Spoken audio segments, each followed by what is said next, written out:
the history of social work, mainly through the eyes of some of its heroes or some of its champions. And then I'm also going to tell you a little bit about what it takes to be a social worker, what one needs to study. Obviously, you need to study to become a social worker. I'm also going to tell you where you find social workers in today's world, what they're doing, how they do it, what they need, especially in terms of what they need to understand. Lesser privileged has been recorded since biblical times.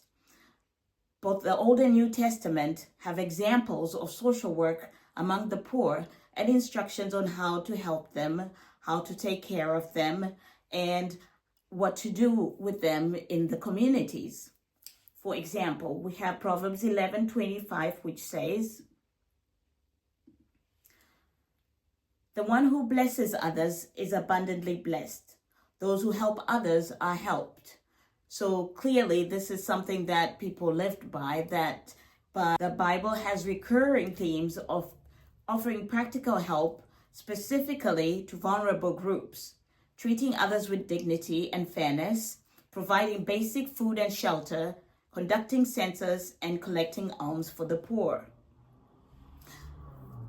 These biblical examples were put to practice by feudal lords in local parishes and religious orders such as monasteries in medieval times. The poor and the sick both sought help from the church and their landlords in the form of begging. This assistance was conditional, humiliating, and very much more about the giver and not the receiver. Beggars were vilified and often imprisoned or put away out of sight. Each parish was responsible for organizing and the distribution of their own aid to their own people. But these efforts were only voluntary. This created a problem of vagrancy as people migrated to wealthier parishes to benefit from local contributions.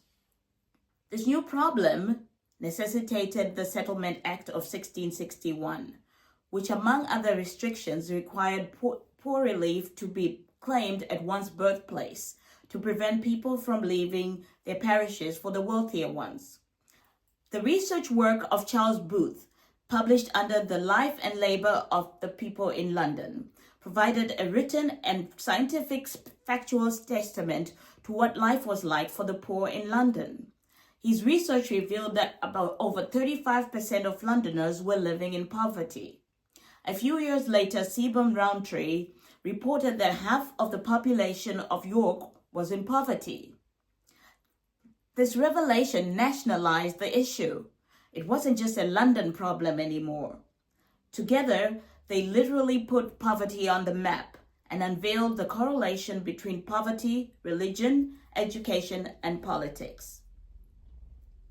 Another champion for the poor concern was social reformer Octavia Hill. Not only did she see to it that the poor were adequately housed, she promoted self-reliance and believed one needed more than just a roof over their head to come off the breadline. She introduced individual-centered care when she took personal interest into listening, understanding, and caring for her tenants. She inadvertently planted the seeds of social work as we have it today. Going above and beyond social care, she fought for open spaces for the poor to enjoy, such as Hampstead Heath. She was also a founding member of the National Trust in 1894, which aimed at preserving historic buildings and public spaces. The early 1900s saw much change in legislation for the benefit of the poor. It was finally under the Housing Act of 1919 that the decent housing for the poor began to be built. By 1939, 1 million houses had been built against the backdrop of the Great Depression, which briefly brought the country to its knees economically.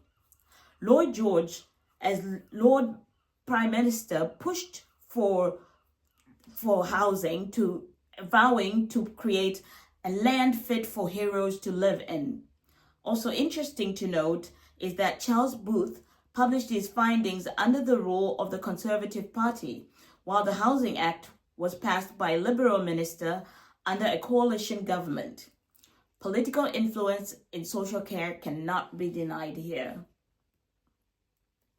By 1930, social betterment became recognized as a profession with a variety of services in its basket. There were welfare agencies, settlement houses for the poor, education, which was made available to all. In 1941, William Beveridge, a well-known economist, published a paper on social insurance and the allied services, also known as the Beveridge Report. It outlined the need for national insurance, a contribution for all in return for paid benefits to the sick, unemployed, retired, or widowed.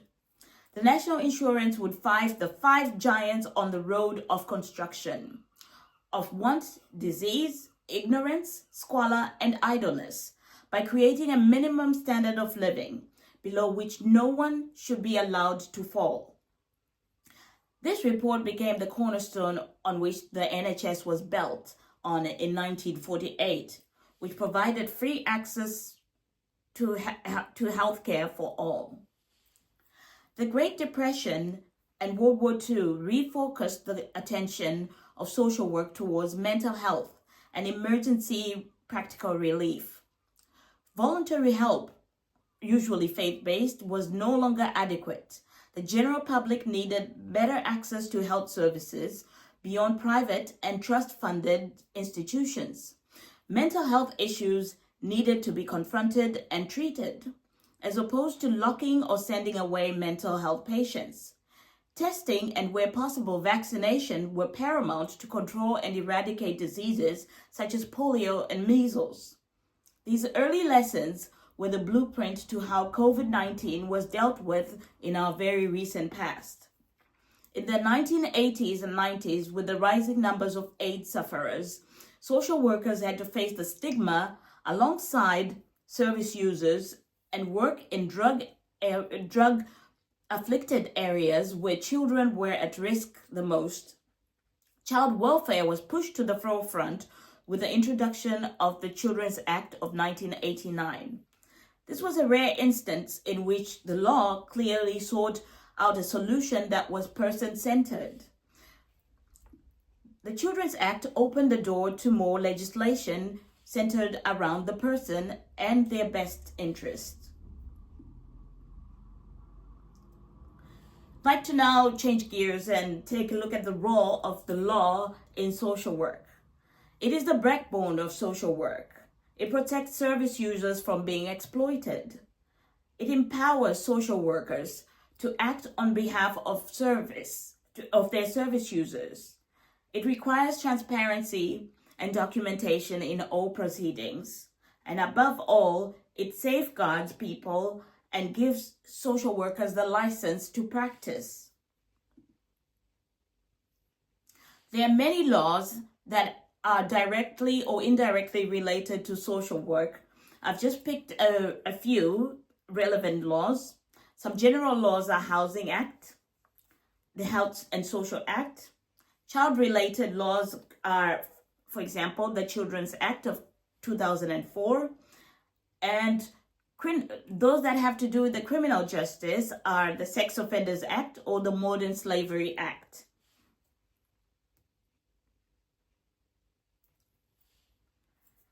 So there are 3 sectors in which social work works under. There's a statutory, which is governed by and funded by the government. The examples would be hospital stations.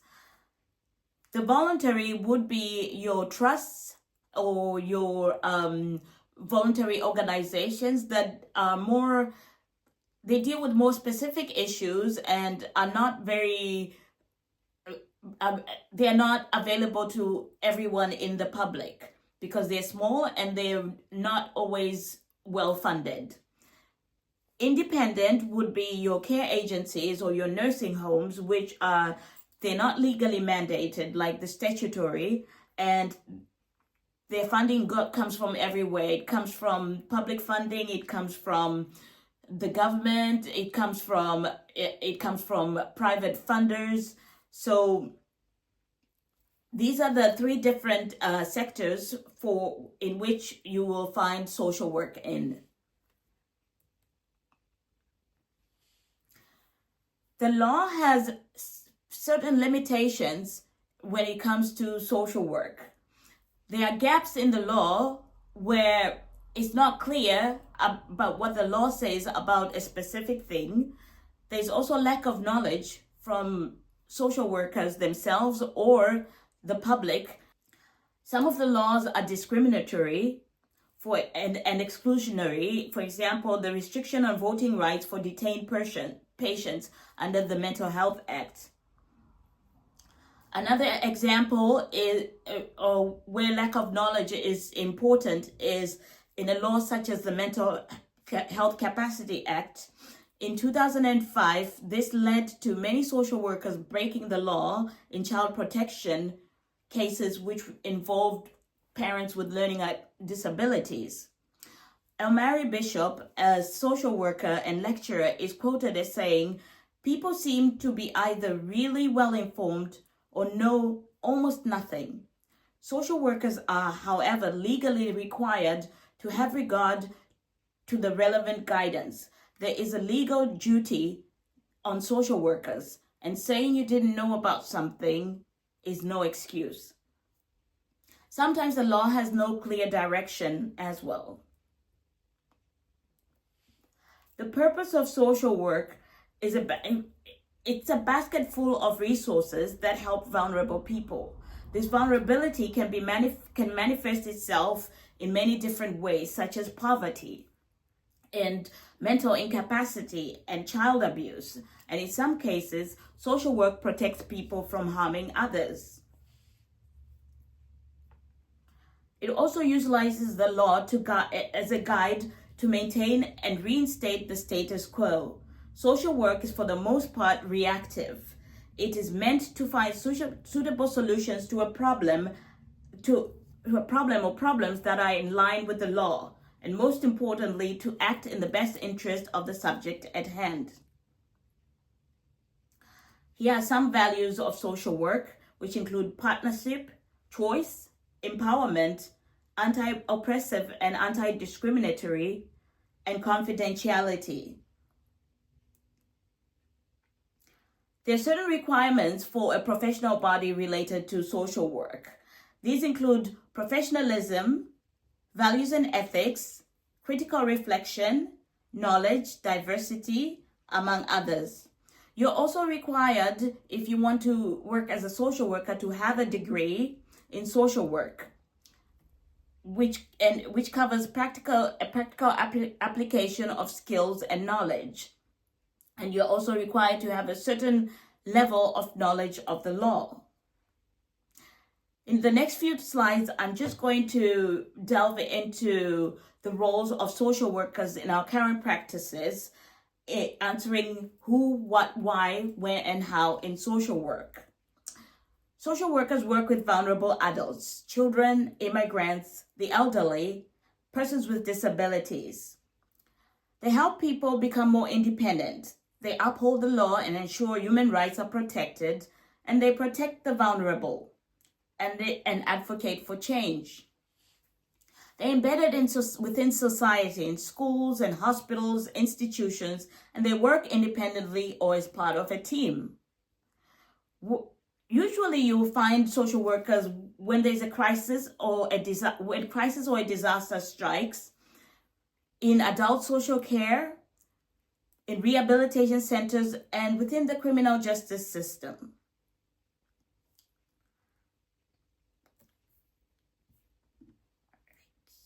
And here,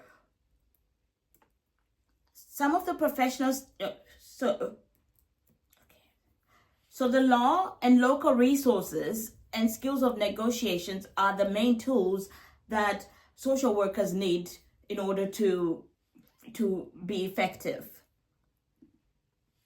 To summarize, social workers act as protectors of the vulnerable in society, ensuring that they have access to resources and the support they need. Social workers require certain skills to be effective in what they do. They should be technologically savvy.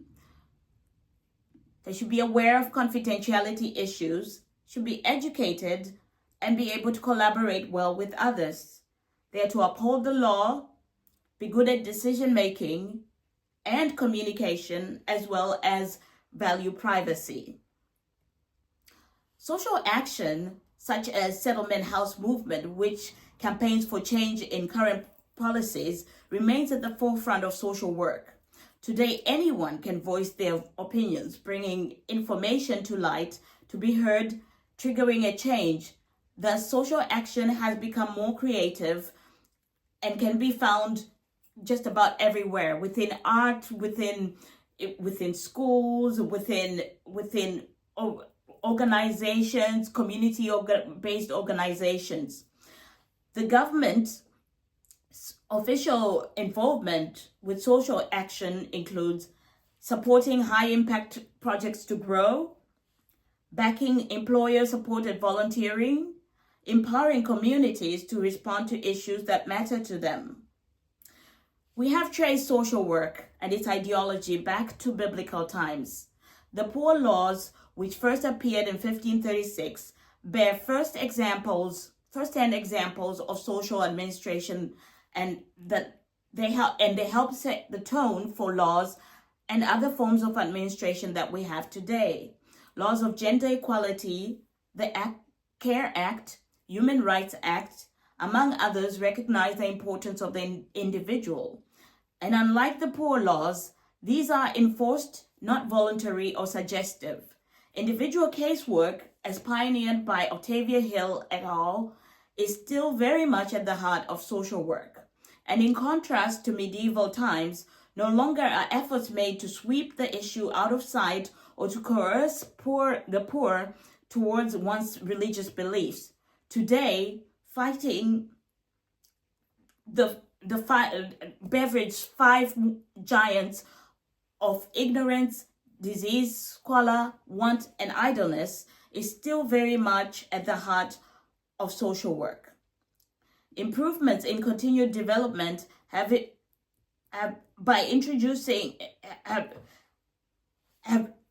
technology has improved continued development by introducing.